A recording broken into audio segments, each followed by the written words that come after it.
Welcome to the last episode of the Special Educators Resource Room podcast. Just kidding. Although, if you saw the title of this episode, it might end up being that. Maybe we'll just take it week by week. I want to kick it off by going back in time to a very specific IEP meeting. I remember sitting at the IEP table, looking down at the drafted goal section of the document in front of me, and I had this thought that I would never have said out loud in that room. I'm not sure if these IEP goals are realistic. It's not that I didn't believe in the student or the family or my colleagues. I believed in all of them. But the goal on that page? Let's say it was a literacy goal, and it sounded awfully familiar from other literacy goals that we've written. The numbers, of course, have been customized, and the wording might be slightly different, but fundamentally, nothing had really changed. And everyone in that room, if we're being super honest, probably knew it, and I didn't say anything. The meeting ended, everyone signed, and I just walked out of the room with that quiet discomfort, the way I think a lot of us do. If you've ever had that feeling, that moment when you look at an IEP goal and you think, is this reality? This episode is for you. And of course, I'm going to start off by saying this doesn't mean that we're bad teachers, but instead, it means that we're working with a system that has some serious structural problems. Today, we're going to name them out loud. How does this happen anyway? How do we end up with goals that we're not fully believing? I think it starts with compliance. That sense of this is the way we've always done it. It's kind of like a copy and paste problem. We write goals that are measurable because measurable is what we're told to do. And measurable is good. Measurable is important. But somewhere along the way, measurable became the whole goal of the goal. Like we got so focused on whether we could quantify it that we stopped asking whether it actually meant anything. I'm guessing if you're still listening, you can relate. Picture this. It's IEP season. You have 14 meetings in 3 weeks. You are running on caffeine. You've got due dates on sticky notes. And now you're sitting down to write out goals. Maybe you're looking at a goal bank. Maybe it's AI. Or maybe you have the previous IEP and you have some very well-written, formatted correctly goals in front of you. And they're still technically aligned. You might just need to adjust them a little bit to show progress. There's no judgment, none, because this is what the system produces when it's asking special educators to do an impossible amount of individualized work in such a tight time frame. And then there's something that I think we talk about even less, or at least I haven't heard of it. It's when the goals are written more around the family or caregiver reactions rather than for the student. And what I mean by that is that maybe the goal got a little bit softer because somebody was really upset at the last meeting, or a goal got added because it was easier than explaining why it wasn't a priority. Or the goal reflects what everyone hopes is true rather than what the data was actually showing. Or maybe it was because there wasn't enough data in front of you when you were sitting down to write the goals. Again, not a character flaw. This is just a very human response to a very complicated situation. Now, of course, no one is setting out to write goals that nobody believes in because there is such a cost to doing that. The first person who's going to pay that is the student. Every IEP goal represents time.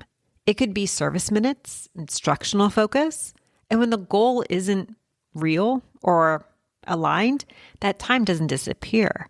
It just gets spent on something that wasn't chosen intentionally. And for students who already have less time, that matters so much. Now, the second person, of course, who's going to pay is the family. Caregivers sign the document, and a lot of them may be families who are newer to the process. They trust that what's written is what their child needs, and they go home believing that the plan is in place. The plan exists, when that plan may never have been really well thought out of, even if it was never anyone's intention. And the third person who's impacted is, of course, you, the special educator. It doesn't feel great when you're working so hard and you don't fully believe in the goal, or when you write a goal that you know isn't quite right, or you're collecting data on a skill that wasn't the real priority, or maybe you're sitting in a meeting and just not feeling super confident. All of that takes a toll on you. It chips away at that sense of purpose that you bring to this work. Now, we know that this can happen, and we know the system is definitely flawed, but what can we do about it? How do we write goals that people are actually going to believe in? Good goals usually have a few things in common. The first characteristic is that it's connected to something that the student actually wants, not just what we think they need or what fits neatly into that curriculum framework, but something that the student can point to and say, yes, that matters to me. When students do have a stake in their own goals, that can really change the energy around it, and everyone starts working in the same direction. Number 2, it's honest about where the student actually is. And I know that you may have inherited goals and the data is kind of fuzzy because maybe those goals weren't quite measurable.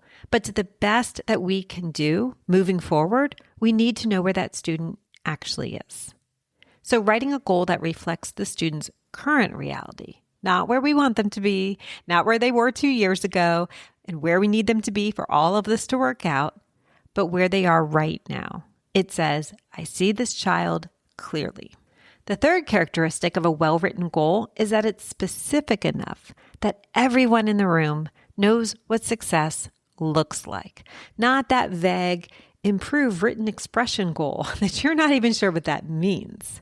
I was always taught to write the IEP from start to finish, from the present levels through the goals, the entire thing, as if that child was going to move to a new school tomorrow, and that new school was going to receive this IEP, open it up, and know exactly what to do. The student's family should also be able to recognize what success looks like with that goal if they saw it at home. And being that specific, that's the difference between a goal and a wish.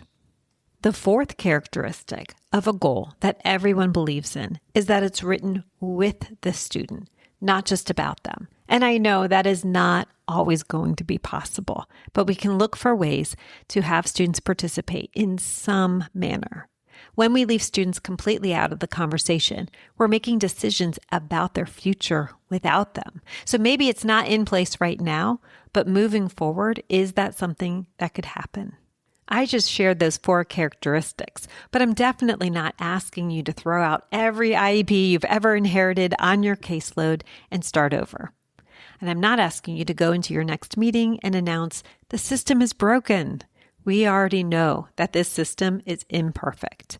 You have to live with it every single day. But what we might be able to do is just pick one student.